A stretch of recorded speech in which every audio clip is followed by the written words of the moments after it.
we'll guide you through how to find your Stripe API key quickly and easily. If you find this helpful, consider subscribing and liking the video. First, open your web browser and go to the Stripe website. Log into your account using your email and password. Once you're logged in, look at the left-hand side of the dashboard. You'll see a menu with several options. Click on Developers to expand the section. Then, click on API Keys. Here, you will find your publishable key and secret key listed under the Standard Keys section.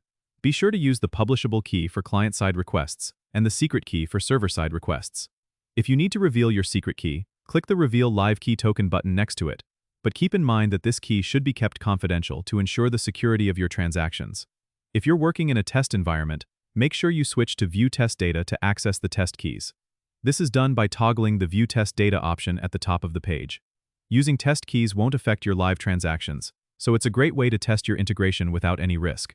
You can also generate new keys if needed by clicking the Create Secret Key button, which is handy if you need to rotate your keys for security reasons. Remember, keeping your secret key secret is crucial to maintaining the security of your Stripe transactions. Don't forget to subscribe and comment if this helped you out.